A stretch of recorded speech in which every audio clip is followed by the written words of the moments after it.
Hanya 1 abad yang lalu panggilan video call bahkan belum dapat dibayangkan. Tapi bagaimana jika aku katakan Al-Quran telah mengisyaratkan teknologi ini 1400 tahun yang lalu? Dan tidak hanya itu, membawa orang dari satu benua ke benua lain dengan pesawat terbang, menyembuhkan kebutaan dan banyak kemajuan teknologi lainnya. Al-Quran adalah kitab yang mengandung banyak rahasia, penuh dengan pesan dan tanda yang tersembunyi secara halus untuk setiap era. Sejauh ini kita telah menyaksikan banyak keajaiban ilmiahnya. Dari perluasan alam semesta hingga tahap perkembangan embriologis, dari kegelapan laut dalam hingga lapisan atmosfer, banyak fakta ilmiah yang telah dijelaskan dalam Al-Quran berabad-abad sebelum ditemukan. Tapi bagaimana jika jumlahnya lebih banyak lagi? Bagaimana jika kita baru menyentuh permukaannya saja? Dan masih banyak lagi yang harus diungkap. Bagaimana jika petunjuk mengenai teknologi masa depan tersembunyi di dalam ayat-ayatnya? Jika kamu siap, mari kita bahas satu persatu. Dalam surah Al-An'am, kita melihat ayat berikut. Wala rotbi wa la yabisin illa fi kitabim mubin. Artinya tidak ada sehelai daun pun yang gugur yang tidak diketahuinya. Tidak ada sebutir biji pun dalam kegelapan bumi, dan tidak pula sesuatu yang basah atau yang kering yang tidak tertulis dalam kitab yang nyata. Jadi, menurut ayat ini, semuanya ada di dalam Al-Quran. Namun tidak secara lengkap atau berdasarkan nama, melainkan melalui tanda-tanda, ringkasan, dan prinsip-prinsip mendasar. Seorang ulama Islam terkenal, Bediüzzaman, mengatakan bahwa beberapa dari penemuan ini tersembunyi dalam kisah para nabi dan mukjizat mereka. Sungguh, Allah telah memberitahu kita tentang sebagian mereka melalui kisah-kisah mereka. Dia membuat manusia membayangkan puncak kemajuan teknologi dan mengisyaratkan bahwa penemuan serupa akan dibuat suatu hari nanti. Sekarang kita akan melihat 7 mukjizat para nabi yang disebutkan dalam Al-Quran dan tanda-tanda yang tersembunyi di dalamnya. Saat kita semakin dekat dengan yang terakhir, tanda-tanda ini akan semakin mengejutkanmu. Di surat An-Naml ayat 38 hingga 40. Sebuah peristiwa yang benar-benar menarik dijelaskan.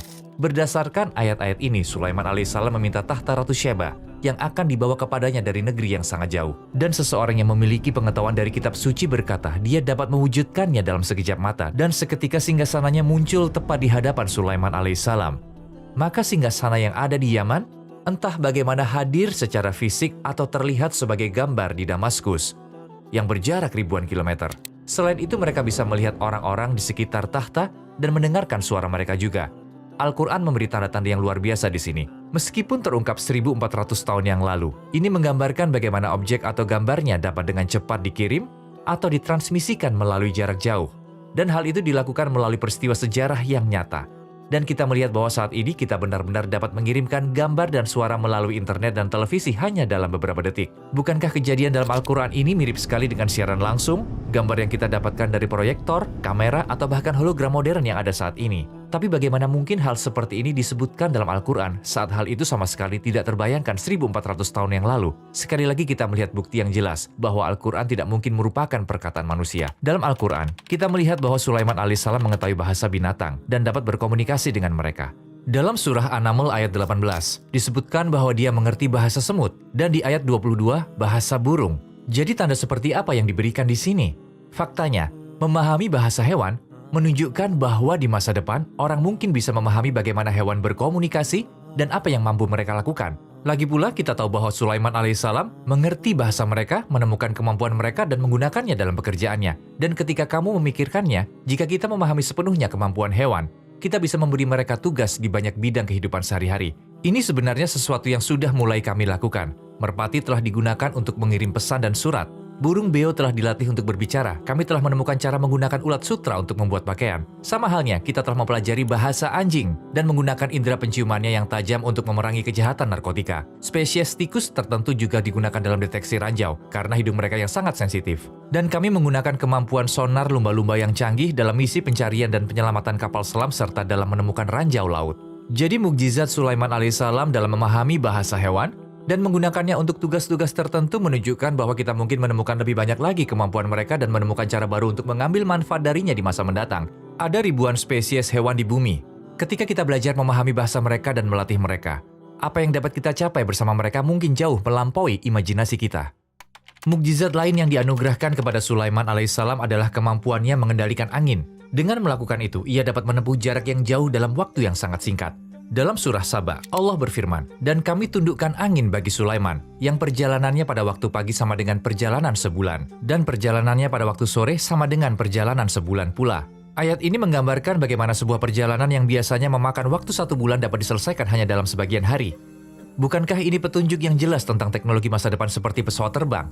Pikirkanlah tentang hal ini. Saat ini dengan teknologi baru, kita menghitung cara menggunakan angin, menggabungkan bahan yang tepat, dan membangun pesawat terbang. Dan seperti tanda pada ayat tersebut, sekarang kita menyelesaikan perjalanan jauh dalam waktu yang sangat singkat. Kita bahkan bisa berada di lebih dari satu negara pada hari yang sama. Perjalanan yang dulu memakan waktu sebulan penuh kini hanya memakan waktu beberapa jam saja.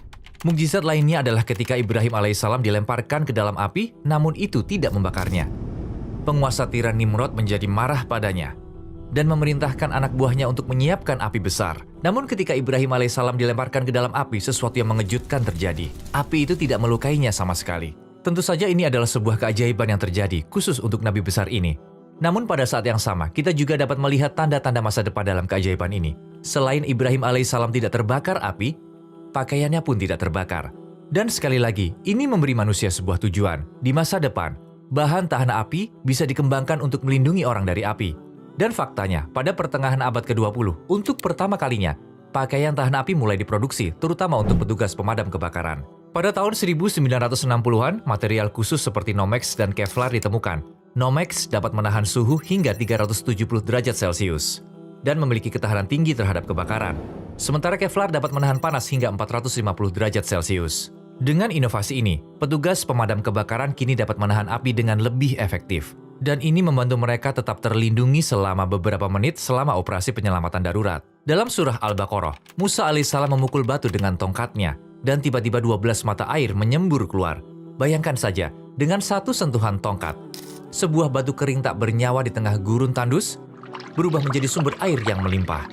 12 mata air mulai mengalir, dan orang-orang yang kehausan akhirnya meminumnya. Namun pesan apa lagi yang tersembunyi dalam mukjizat ini? Hal itu sebenarnya menunjukkan bahwa pengambilan air dari bawah tanah adalah mungkin. Dengan kata lain, hal itu tampaknya menunjuk pada teknologi pengeboran yang kita gunakan saat ini. Metode ini sudah ada sejak abad ke-19. Dan sejak penemuannya, mesin bor telah memungkinkan kita untuk mengakses air bawah tanah, minyak, dan sumber daya alam lainnya. Jadi melihat air muncul dari batu saat dipukul dengan tongkat telah menginspirasi orang untuk membayangkan teknologi masa depan. Dalam ayat tersebut sudah ada tanda-tanda tentang mesin bor jauh sebelum mesin tersebut ditemukan. Dalam surah Ali Imran, Isa alaihissalam juga dikenal sebagai Yesus berkata, "Dan aku menyembuhkan orang yang buta sejak dari lahir dan penyakit kusta, dan aku menghidupkan orang mati dengan izin Allah." Berikut ini adalah beberapa mukjizat Isa alaihissalam yang paling terkenal. Sekarang mari kita lihat lebih dekat salah satunya, menyembuhkan orang yang terlahir buta. Saat ini dengan kemajuan seperti terapi gen dan perawatan sel punca, beberapa bentuk kebutaan bawaan sebenarnya dapat diobati. Sekali lagi, hingga abad ke-20, penyakit kusta tidak ada obatnya. Namun saat ini, hal ini dapat diobati dengan obat-obatan tertentu untuk jangka waktu 6 bulan sampai 2 tahun. Faktanya, saat ini kecuali di wilayah tertentu, jumlah kasus kusta telah turun hingga hampir nol. Bediüzzaman menjelaskan bahwa ayat ini memberikan pesan berikut. Bahkan penyakit paling kronis dan masalah kesehatan parah pun dapat memiliki solusi. Tidak peduli apapun penyakitnya, penyembuhannya mungkin. Teruslah mencari, pasti kamu akan menemukannya. Tanda terakhir dan paling menakjubkan adalah mukjizat Sulaiman alaihissalam. Membawa jin di bawah komandonya dan membuat mereka bekerja untuk kebaikan. Atas kehendak Allah, Sulaiman alaihissalam membuat jin menyelam ke dalam laut untuk mengeluarkan permata berharga, membangun bangunan megah, dan melakukan segala macam tugas sulit untuknya. Bediüzzaman mengatakan bahwa ada banyak tanda-tanda dalam mukjizat ini dan bahwa jin sebenarnya bisa dikendalikan dan menjadi pelayan manusia dalam pekerjaannya. Tapi tentu saja hal ini tidak akan terjadi melalui hal-hal seperti meramal, sihir, atau praktik lain yang bertentangan dengan prinsip-prinsip Islam. Ia mengatakan hal itu dapat terjadi karena beberapa rahasia tersembunyi di dalam Al-Quran. Tentu saja kita masih belum tahu bagaimana ini bisa tercapai, namun hal ini masih menjadi misteri hingga saat ini. Ini mungkin akan menjadi kenyataan di masa mendatang. Pada titik ini, kamu mungkin bertanya-tanya mengapa Al-Quran tidak menyebutkan hal-hal ini secara eksplisit. Karena tujuan utama Al-Quran adalah bukan untuk memberikan penjelasan langsung tentang sains atau teknologi. Lagi pula, ini bukan teks tentang subjek-subjek ini. Topik utama Al-Quran adalah tauhid, keesaan Tuhan, akhirat, kenabian, keadilan, dan ibadah. Namun karena penemuan teknologi juga merupakan berkah dari Allah, dan mereka telah menjadi bagian besar dari kehidupan manusia, Al-Quran pun tidak mengabaikan mereka sepenuhnya. Maka Allah sebagai yang maha bijaksana menyebut mereka melalui tanda-tanda dan isyarat. Selain itu, ada dua alasan penting lainnya untuk ini. Pertama, jika penemuan teknologi dan penemuan ilmiah telah disebutkan secara langsung dalam Al-Quran, sehingga dapat mengatasi 1 atau 2 abad terakhir, orang-orang yang hidup pada 12 abad sebelumnya tidak akan memahami sepenuhnya. Beberapa orang bahkan mungkin menganggapnya tidak realistis, dan itu akan bertentangan dengan ciri Al-Quran sebagai kitab universal. Maksudku, pikirkanlah 100 tahun yang lalu. Jika kamu memberitahu orang-orang bahwa video call bisa dilakukan, tidak seorang pun akan percaya. Oleh karena itu, penemuan-penemuan ini diisyaratkan dalam Al-Quran melalui tanda-tanda daripada dinyatakan secara eksplisit. Jika semua penemuan teknologi dan ilmiah disebutkan secara terbuka, bukankah itu akan bertentangan dengan keseluruhan gagasan tentang pengujian? Seperti yang kita tahu, hidup adalah sebuah ujian. Dan jika semuanya dibuat jelas, tidak akan ada ruang untuk ketidakpercayaan. Semua orang akan percaya. Dan itu akan menghilangkan tujuan dari kehendak bebas, karena hal itu akan membuat mustahil untuk membedakan antara orang-orang yang beriman dengan tulus dan mereka yang menerima iman hanya karena tidak mempunyai pilihan lain. Itulah sebabnya, hal-hal ini disebutkan dengan cara tertentu yang memungkinkan orang merenung, mencari dan memutuskan sendiri. Akhirnya, hal terpenting untuk dipahami dari semua ini, semua tanda-tanda dalam Al-Quran yang memberitahu kita tentang masa depan, memberikan kita pesan yang jelas. Al-Quran tidak mungkin perkataan manusia. Tidak ada seorang pun yang bisa memberikan informasi yang berbicara kepada semua orang lintas waktu dan tempat. Kata-kata manusia biasa tidak dapat memuat kebijaksanaan dan pelajaran abadi untuk setiap masyarakat. Kata-kata ini hanya bisa dimiliki oleh Sang Pencipta yang menciptakan segala sesuatu dari ketiadaan, yang berada di luar waktu dan yang mengetahui segala sesuatu. Itulah Allah. Kita mungkin hanya menemukan sebagian kecil saja dari mukjizat-mukjizat dalam Al-Quran. Dan seiring dengan penemuan-penemuan baru yang dilakukan, kita mungkin menemukan lebih banyak lagi mukjizat tersembunyi dalam kitab abadi ini. Dan ketika hal itu terjadi, iman sebagian orang akan tumbuh lebih kuat, sementara yang lain akan terus mencari alasan untuk menyangkal kebenaran.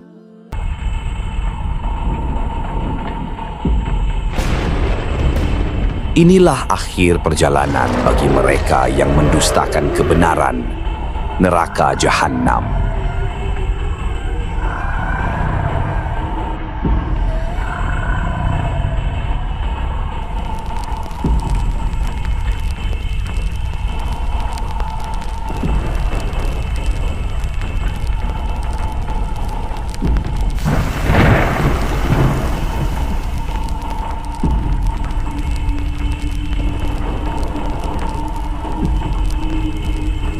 Tempat di mana kesengsaraan tidak mengenal akhir dan setiap detik adalah penderitaan tanpa henti.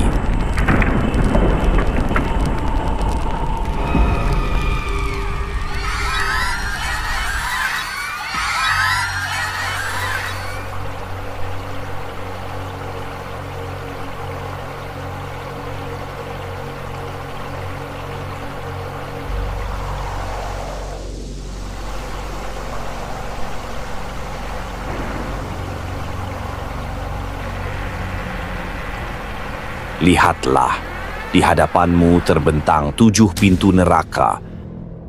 Setiap pintu diperuntukkan bagi golongan yang berbeda-beda.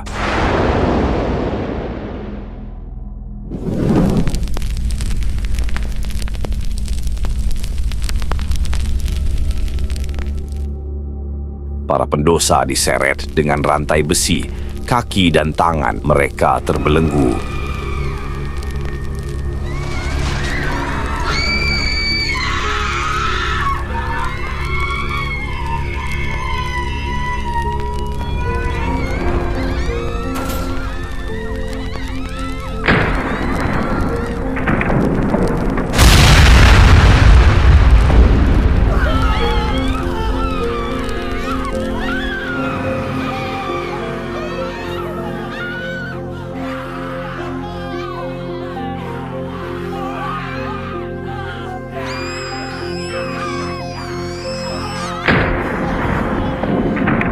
Tidak ada senyuman, tidak ada belas kasih, hanya kemurkaan yang menyala-nyala.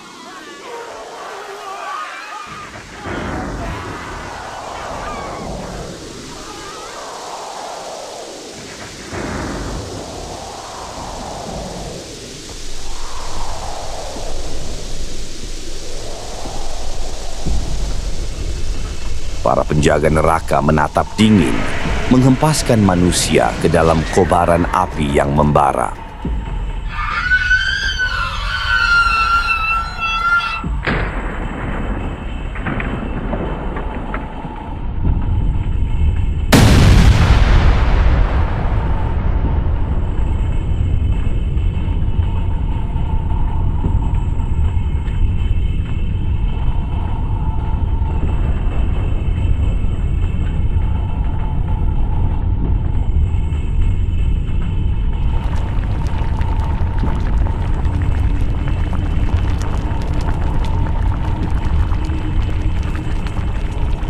Apakah engkau mengira api di dunia sudah cukup panas? Tidak, api Jahanam 1000 kali lipat lebih panas.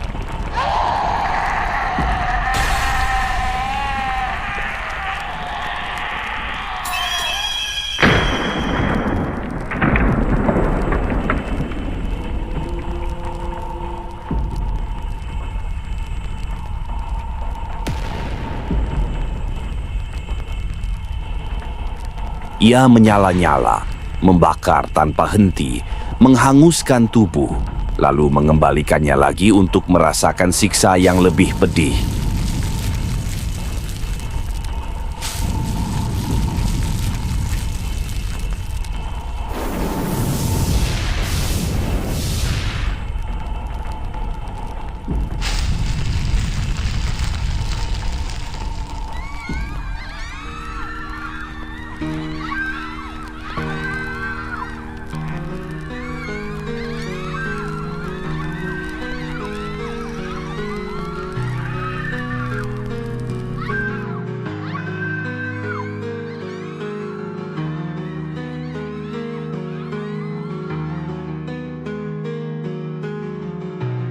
Tidak ada makanan lezat di sini, hanya pohon zakum, pahit dan penuh duri yang mengoyak tenggorokan.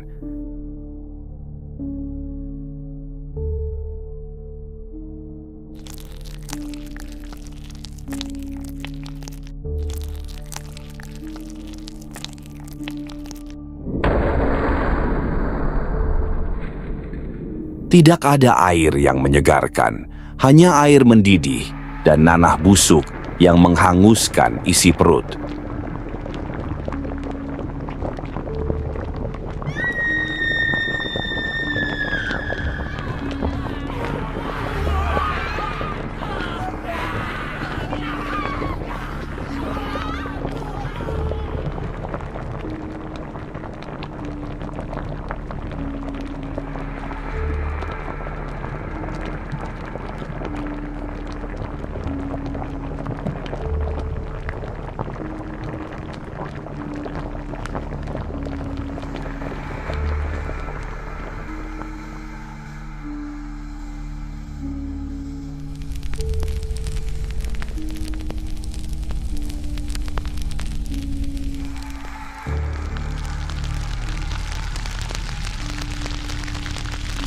Tapi di sini tidak ada kematian untuk mengakhiri penderitaan.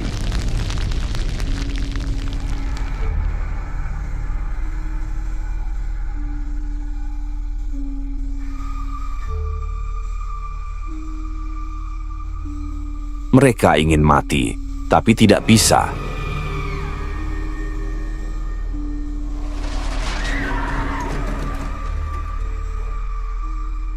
Mereka ingin beristirahat, tapi siksaan ini kekal.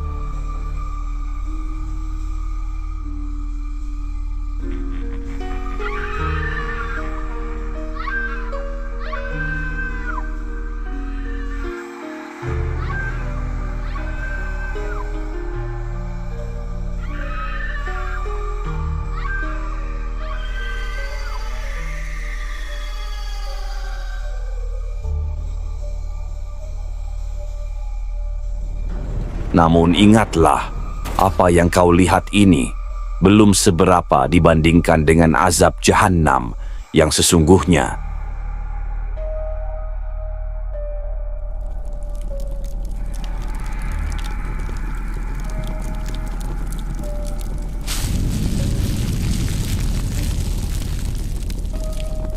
Betapa ruginya mereka yang menolak peringatan ini.